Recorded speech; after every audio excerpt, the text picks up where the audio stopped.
Hello viewers, आप सबको सुलेखा का प्यार भरा नमस्कार। प्रकृति व जगत की समस्त महान शक्तियों को मेरा नमन व धन्यवाद। चलिए अब प्रसंग पर आते हैं। दो आदमी यात्रा पर निकले, दोनों की मुलाकात हुई, दोनों का गंतव्य एक था, तो दोनों यात्रा में साथ हो लिए। 7 दिन बाद दोनों के अलग होने का समय आया तो एक ने कहा, भाई साहब 1 सप्ताह तक हम दोनों साथ रहे, क्या आपने मुझे पहचाना? दूसरे ने कहा, नहीं, मैंने तो नहीं पहचाना। पहला यात्री बोला, महोदय मैं एक नामी ठग हूँ, परंतु आप तो महाठग निकले, आप मेरे भी गुरु निकले। दूसरा यात्री बोला, कैसे? पहले यात्री ने कहा, कुछ पाने की आशा में मैंने निरंतर 7 दिन तक आपकी तलाशी ली, मुझे कुछ भी नहीं मिला। इतनी बड़ी यात्रा पर निकले हैं तो क्या आपके पास कुछ भी नहीं है? बिल्कुल खाली हाथ हैं, यह कैसे संभव है? दूसरे यात्री ने कहा, मेरे पास एक बहुमूल्य हीरा है और थोड़ी सी रजत मुद्राएं भी हैं। पहला यात्री बोला, तो फिर इतने प्रयत्न के बावजूद वह मुझे क्यों नहीं मिली?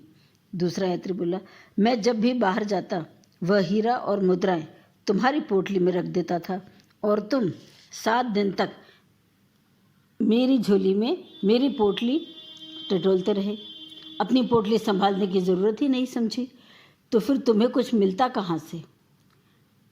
साथियों, यही होता है हमारे जीवन में। ईश्वर नित नई खुशियाँ हमारी झोली में डालता है, परंतु हमें अपनी गठरी पर निगाह डालने की फुर्सत ही नहीं है। हम तो दूसरों की ताक झाक में ही लगे रहते हैं। यही सबकी मूलभूत समस्या है। जिस दिन से इंसान दूसरे की ताक झाक बंद कर देगा, उस क्षण सारी समस्या का समाधान हो जाएगा। अपनी गठरी टटोले। जीवन में सबसे बड़ा गूढ़ मंत्र है, स्वयं को टटोले और जीवन पथ पर आगे बढ़ें। सफलताएं आपकी प्रतीक्षा में हैं। देखिए, पशु पक्षी तक इस बात को समझते हैं।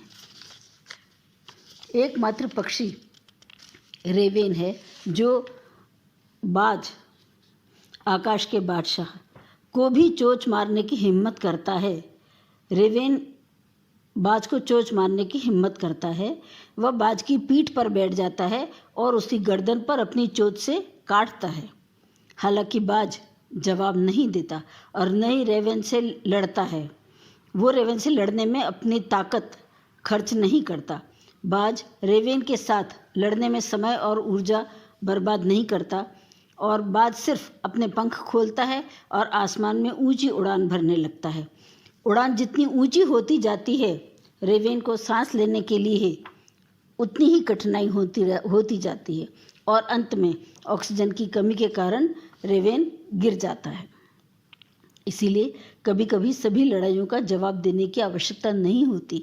लोगों के तर्कों या उनकी आलोचनाओं के जवाब देने की कोई आवश्यकता नहीं है। बस अपना स्टैंडर्ड ऊपर उठाएं, वे स्वतः ही गिर जाएंगे। So guys, goodbye, thank you, फिर मिलेंगे।